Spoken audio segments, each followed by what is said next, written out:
جو بہت ہی پیارے آواز میں اچھے انداز میں ہم سب سامعین کو سنا رہے تھے۔ اللہ ان کے عمر میں خوب برکتیں رحمتیں نازل فرمائے۔ میرے بھائیوں اور دوستو، اس سے پہلے کہ دستار بندی کا پروگرام ہو، میں آپ کو چند باتیں بتانا چاہوں گا۔ الحمدللہ بہت دیر سے سن رہے ہیں، بہت بیدار ہیں، بہت اچھے انداز میں سن رہے ہیں، لیکن الحمدللہ یہ پروگرام یوں ہی نہیں سج گیا۔ یہ پروگرام ایسی بلانے سے نہیں ہو گیا، اس کے پیچھے محنتیں کی گئی ہیں، اس کے پیچھے پیسہ لگا ہے، مال لگا ہے، وقت لگا ہے۔ اگر ہم آئیں آدھا گھنٹہ بیٹھے اور چلے جائیں، ایسے موقع بار بار نہیں آتے، ایسے جلسے بار بار نہیں ہوتے۔ آج مسلمان کیوں ذلیل و خوار ہو رہا ہے؟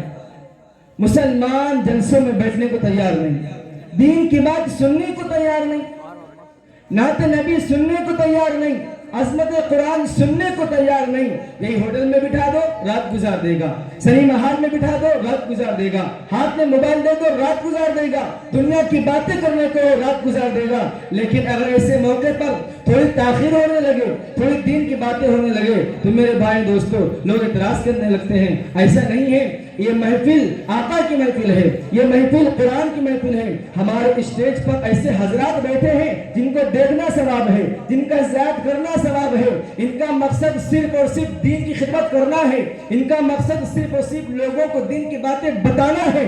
اگر یہ لوگ دین کی باتیں نہیں بتائیں گے، ہمیں نہیں سکھائیں گے، تو کون ہوگا ہمیں بتانے والا؟ ہم تو مصروف ہیں اپنی زندگی میں۔ اس لیے ماشاءاللہ میں معافی چاہتا ہوں کہ اگر میں نے کچھ کہا ہو اس کے معذرت خواہ ہوں، لیکن ایسی محفلیں بار بار نہیں آتے۔ آپ بہت دیر سے سن رہے ہیں، اور تھوڑا برداشت کر لیجئے، اور تھوڑا سن لیجئے۔ ایسی شخصیت جو بہت معروف و مشہور ہے، کوئی رات ایسا باقی نہیں، کوئی دن ایسا باقی جہاں حضرت کا بیان نہ ہوتا ہو، جہاں نصیحت نہ فرماتے ہوں۔ ایسے علماء کہاں ملیں گے؟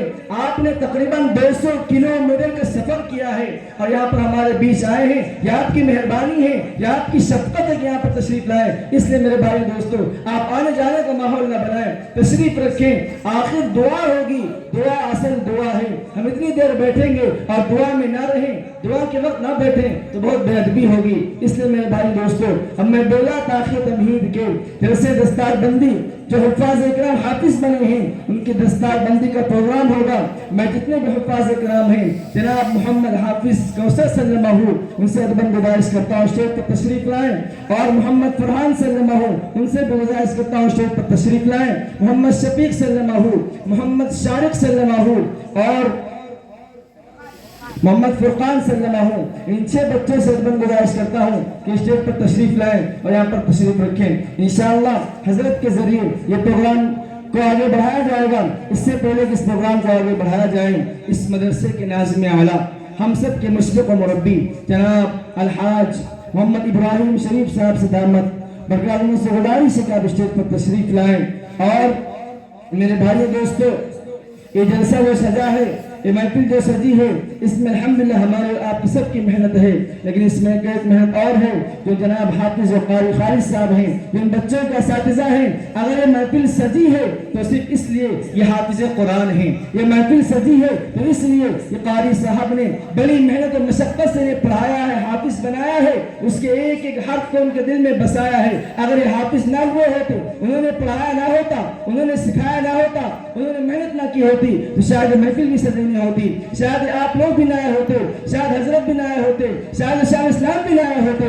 یہ محنت ان کی محنت ہے۔ میرے بھائی دوستو، اس مدرسے کو 4 چاند لگانے والے، اس مدرسے کو چمکانے والے، اس مدرسے کو رونق بخشنے والے ایک شخصیت اور ہے جو قاری خالد صاحب ہیں۔ انہوں نے بڑی محنت و مشقت کے ساتھ اس مدرسے کو بلندی تک پہنچایا ہے۔ آپ کو ایک بات بتاتا چلوں، شاید نہیں کہنا چاہیے لیکن میرا دل نہیں مان رہا ہے، میں بات بتاتا چلوں آپ کو کہ قاری خالد صاحب کی والدہ تقریباً 4 مہینے سے بیمار ہیں اور تقریباً 1 ہفتے سے ایسی بیمار ہیں، اللہ ان کو شفا دے۔ ان کا ایسا آپریشن ہوا ہے جو موت و زندگی کا سوال تھا۔ ان کی والدہ بار بار فون کرتی ہیں کہ بیٹا آ جا، میں تجھ سے ملنا چاہتی ہوں، بیٹا آ جا، میں تجھے دیکھنا چاہتی ہوں۔ ارے ماں سے کون محبت نہیں کرتا، ماں کی عظمت کو کون نہیں سمجھتا، سب ماں سے محبت کرتے ہیں۔ ارے تھوڑی سی بیماری ہو جائے نماز چھوڑ دیتے ہیں، تھوڑی سی بیماری ہو جائے قرآن چھوڑ دیتے ہیں، لیکن یہ قاری صاحب آپ کی محبت میں، یہ حفاظ کرام کی محبت میں، اس جلسے کو سجانے کی محبت میں آپ نے اپنی ماں کی محبت کو قربان کیا ہے، آپ نے اپنی ماں سے ملنے کو قربان کیا ہے۔